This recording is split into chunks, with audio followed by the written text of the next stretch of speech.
Hello. Today is inspection day here in the Big Harbor. I'm going to go down to the harbor and make sure the tugs and the docks, well, just about everything is ship-shape. Come here. Look, see? This is my official inspection clipboard. And it has an official list of everything that I need to know. Now, wait a minute. Where's my official pencil? Rodney. Rodney is always coming into my office and taking my pencils. Well, look at this. I mean, it just disappeared. You know, not long ago, there were a lot of things disappearing from the Big Harbor.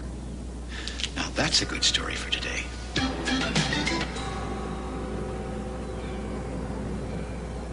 The tugs were all buzzing into the harbor. Once each year, they all get brand new bumpers. And today was the day. "It's new bumper day," shouted Hank. "Hooray!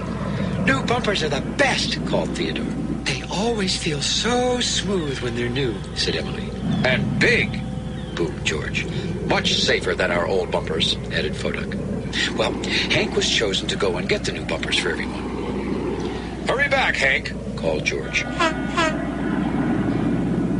Emily had a job to do before she could get her new bumpers. "I better hurry, too," she said, "or all the good bumpers will be gone." Just then, Carla the cabin cruiser cruised up with a snappy hoot of her horn. "Hi, Emmy Belly," she called. Carla was always making up funny names for everyone. "Do you want to go exploring with me?" said Carla. "I know some really cool places." "Not now," answered Emily. Now, Emily didn't mean to ignore Carla. She just wanted to finish her job so she could get her new bumpers. But Carla didn't know that. Why doesn't Emily want to go exploring with me? She wondered. Emily's job that day was to deliver some oil barrels from the oil refinery. She looked this way and that way, but the oil barrels were nowhere to be found. This is a mystery, thought Emily. She decided that she would go and find the missing oil barrels on her own. So, without telling anyone, off she went.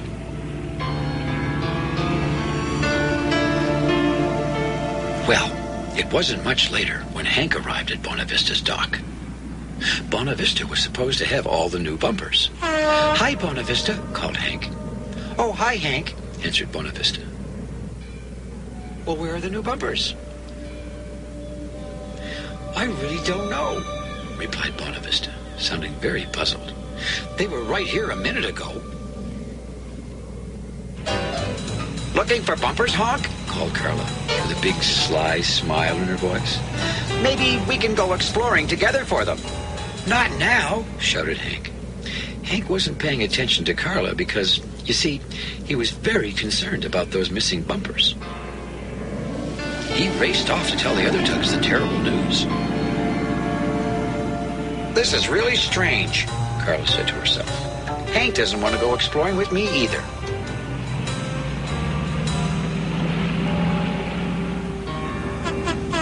Hank hurried back to the tugs just as fast as his engine would take him.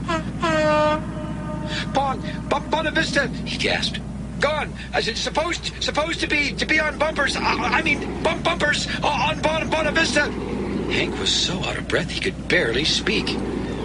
"Hank," said George, "slow down. Tell us what happened." When I got there, the bumpers were gone," said Hank.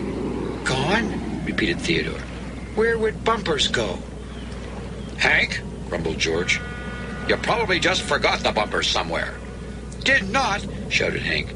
"Did too." "Did not."